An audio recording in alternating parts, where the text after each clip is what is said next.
ఇప్పుడు ఇప్పుడు నేను ఏమైనా అడుగుతాను, భిన్నాభిప్రాయాలు వస్తున్నది. ఇప్పుడు డిపిఆర్ డీటెయిల్డ్ ప్రాజెక్ట్ రిపోర్ట్ ఉన్నది, దాని మీద 5,90,00,000 ప్రభుత్వ పరంగా ఖర్చు పెట్టి వాళ్ళు చేశారు. దాని రిపోర్ట్ వ్యాప్కొల్స్ కూడా సెంట్రల్ గవర్నమెంట్ చేతిలో ఉంది. ఇవాళ సబ్ కమిటీలు ఉన్నాయి.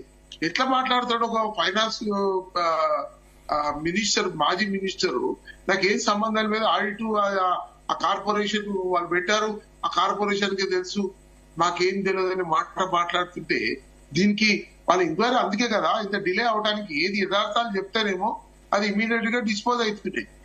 ఎవరు కూడా దాచిపెట్టుకుని సగం చెప్తూ సగం ఆపుతా ఉన్నారు.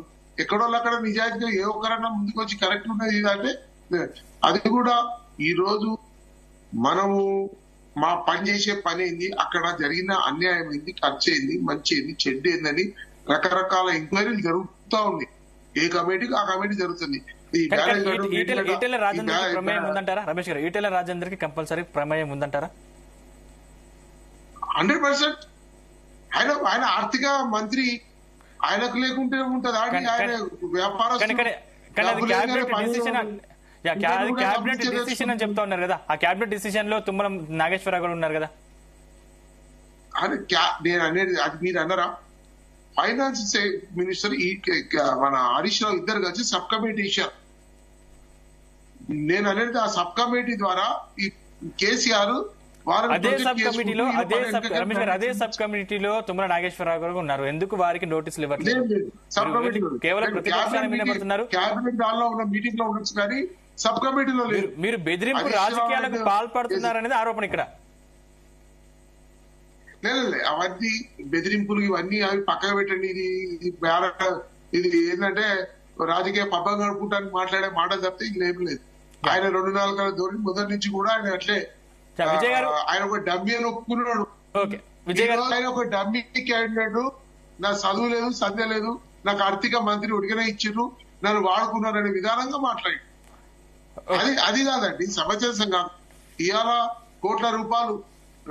లక్ష కోట్ల రూపాయలు ఖర్చు పెట్టిన ఆ ప్రాజెక్టు మీద ఒక ఆర్థిక మంత్రి మాట్లాడే తీరు అదేనా? అలాగే మాట్లాడతారా? రుసుకులేది వాళ్ళ అంత కేసీఆర్ బీజేపీకి వచ్చినాను మరి మాట్లాడటానికి ఉన్నట్టు జరిగిన పరిణామాల మీద మాట్లాడటానికి ఏంది?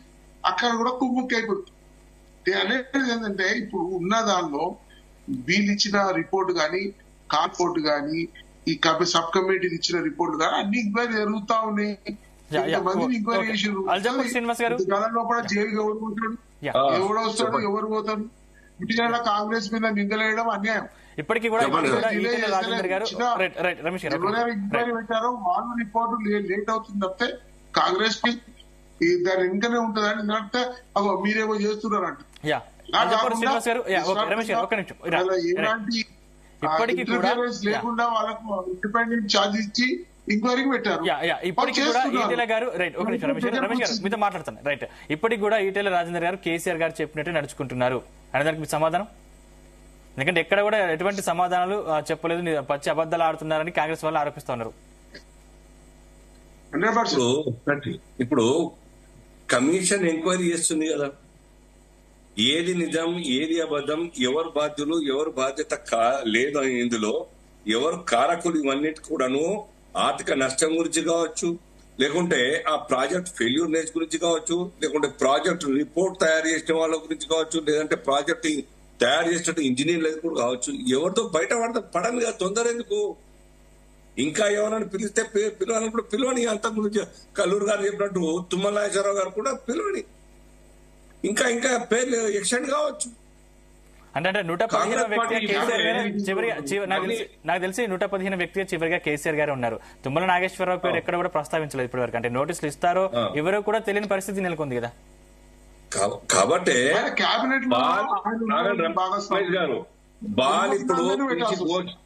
పీసీ ఘోష్ కమిషన్ కోర్టులో ఉన్నది.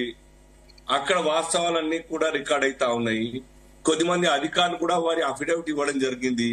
మా ప్రమేయం ఏమి లేదు, మేము నిమిత్త మాత్రులం, ఉత్సవ విగ్రహాలం, మొత్తంగా కూడా కేసీఆర్ గారే కర్త కర్మ క్రియ డిజైన్ చేసింది వారే, అన్నిటికీ మేము తల ఊపినామని చెప్పేసి వారు అఫిడవిట్ ఇచ్చిండ్రు.